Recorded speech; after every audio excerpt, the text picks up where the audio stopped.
Hi viewers. శృంగార కోరికలు ఏమైనా తగ్గాయా?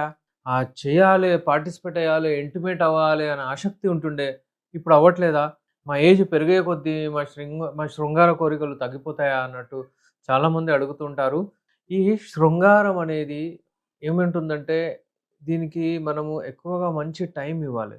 ఈ శృంగారం, ఈ రతి క్రీడ ఇవన్నీ ఏంటంటే మనము ఇంపార్టెన్స్ ఇవ్వము.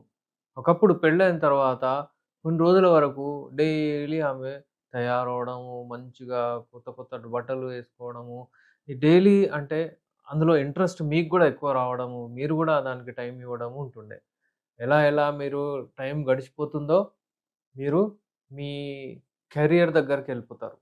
ఆమె కొంచెం పిల్లలు పుడతారు. ఆమె డెలివరీ అది అంటే ప్రెగ్నెన్సీ దాంట్లో బిజీ అయిపోతుంది. మీరు ఇద్దరు ఇంటరాక్ట్ అవుతున్నారు. ఇద్దరు ఇంటిమేట్ మంచిగా అవుతున్నారంటే మీకు హెల్తీగా ఉంటారు మీరు. అంతేగాని ఇప్పుడు లేకపోతే లైంగిక సమస్యలు స్టార్ట్ అయిపోతాయి. ఎందుకంటే ఆడవాళ్ళు ఎప్పుడూ ఊరుకోరండి. అది వాళ్ళ రైట్ కూడా. నా ఫీలింగ్స్‌ని అర్థం చేసుకోవాలి. చాలా కొట్లాడతారు వాళ్ళు. మా Unani medicines, safe medicines, organic medicines, food supplements లాగా మీ సెక్స్ డిజైర్‌ని పెరుగుతాయి. జీరో సెక్స్ డిజైర్ ఉన్న వాళ్ళకి గూడా మనము ది బెస్ట్ మెడిసిన్స్ ఇచ్చి మళ్ళీ వాళ్ళకి ఇంటిమేట్ అయ్యేటట్టు మనం చూడొచ్చు.